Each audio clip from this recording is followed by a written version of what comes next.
maƙiyan auren mu to ba za su ji daɗi ba, tunda Allah ya haɗa mu ba mai ikon yarba mu. Duka maƙiyan auren mu to ba za su ji daɗi ba, tunda Allah ya haɗa mu ba mai ikon yarba, ba mai ikon yarba mu. Tunda Allah ya haɗa mu ba mai ikon yarba mu, so yanzu muke shiri sai mun shiga lambu, ki bani zumar kauna in sha har in yi dambu, mun ɗauko alƙawar da ke babu rubewa.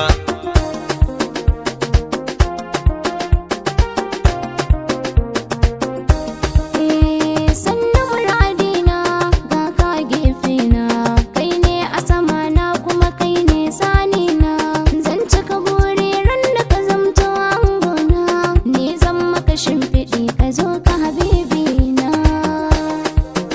ka zo ka habibi na.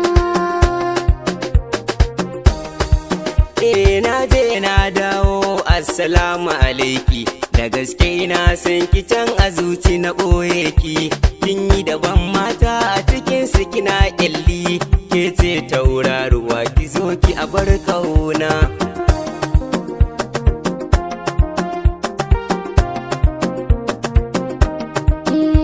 To namijin fama ba ka lalace, na yarda da kai a kansu zan maka alwashi, ka yi daban tun a gamjinan a garin Bauchi, sannan ka masoyi sannan abin kauna.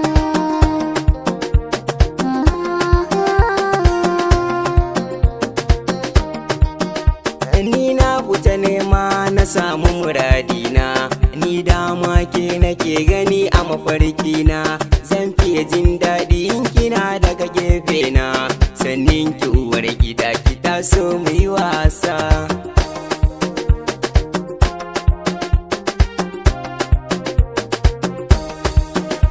Dolen gaishe ka kai ne a saman ruwa, don ka gawurta yanzu ka zamto kainuwa, ka tare min yan uba aboka zama garkuwa, komi na biɗa ka bani bani ba damuwa,